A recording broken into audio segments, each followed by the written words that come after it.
o Trump teve avanços na relação com o Irã, mas a gente precisa constatar a realidade. Ninguém sabe os termos exatos desse potencial acordo que será assinado, tudo leva a crer, na sexta-feira. Isso não é trivial, isso não é bom.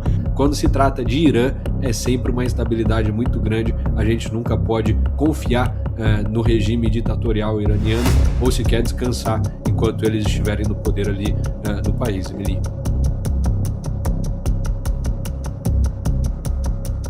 Estados Unidos e Irã anunciam acordo de paz, mas Teherã apresenta 14 exigências, incluindo 300 bilhões de dólares. Trump anunciou no domingo que o acordo de paz com o Irã está concluído após quase 4 meses de guerra, mas Teherã divulgou uma lista de 14 exigências que vão muito além do anunciado.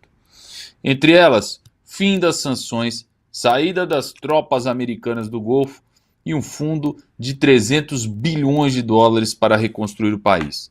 A assinatura está marcada para a sexta na Suíça e o Estreito de Hormuz deve reabrir.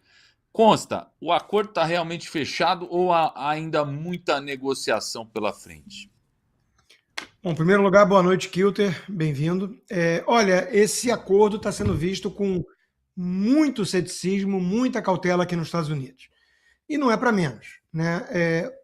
O Trump teve avanços na relação com o Irã.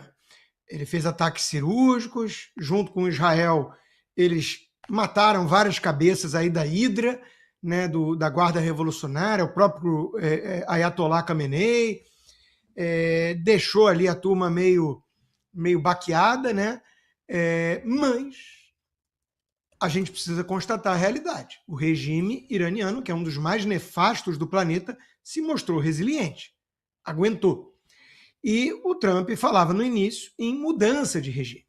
Agora ele está indo para a mesa numa situação de relativa força, por conta do estrago que ele causou no regime, mas tendo que aceitar, digerir, né, coisas que não estavam no pacote desejado pelos Estados Unidos. Por exemplo, o Estreito de Hormuz, por onde passa 20% do petróleo. Tudo bem, vai reabrir, não vai ter taxa, alivia, o petróleo caiu, boa notícia para o mundo. Aí vem o Irã falar em pacote de investimentos, né, para reconstruir o país. Como é que você vai saber para onde vai ser o destino desse dinheiro mesmo?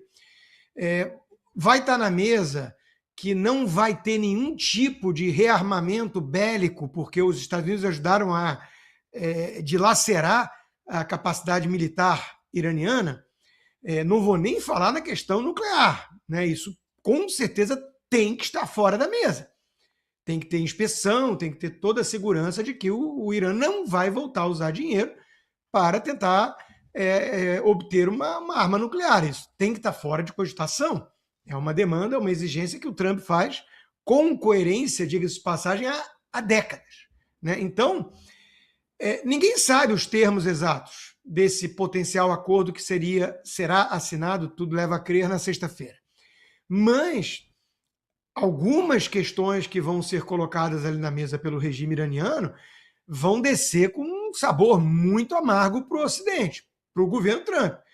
O Trump, ele quer tirar a guerra iraniana da mesa. Ele está em anos de eleição, midterm election. Essa guerra prejudicou, né, a sua campanha, né? Tem aí o controle da Câmara e o controle do Senado em jogo. Preço do combustível subiu muito, né? Afetou a economia, afetou o bolso do consumidor. Então, ele está querendo tirar esse troço da mesa. Ele tinha uma promessa eleitoral de não colocar boots on the ground, não levar soldados para uma guerra duradoura, como a do Iraque, né?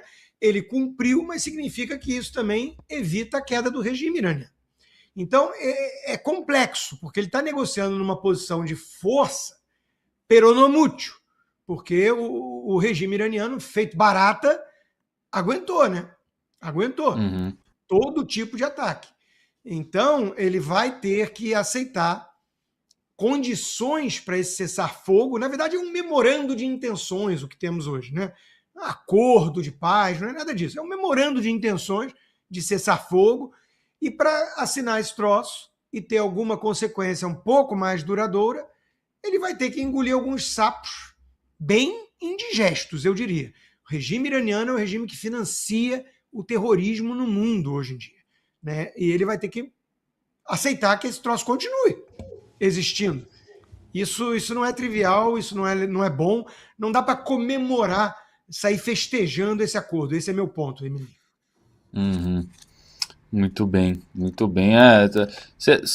Deixa eu trazer o Kilter para a conversa. Você acha que o Trump, quando ele iniciou a guerra, ele tinha noção do tamanho da briga? Você acha que ele foi pretensioso de alguma forma, Kilter?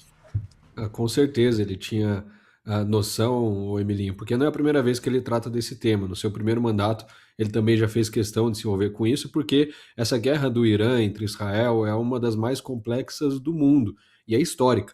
Porque não é de agora, não é depois da criação do Estado de Israel, ou depois da formalização do Estado iraniano, depois que virou Império Persa, já vem há décadas, quiçá séculos. Foram mais de 10 guerras diretas ou indiretas aí, envolvendo países do entorno, Iêmen, Síria, Líbano, Jordânia, países que contornam ali Israel, que o Irã sempre usou como proxy, seja de forma para habitar ali os seus grupos terroristas, né? Como Hamas e muitos outros, Hezbollah, etc., que sempre foram usados para atacar Israel, ou seja, agora de forma direta, nos últimos 2 anos, Irã e Israel vem trocando ataques aí, né?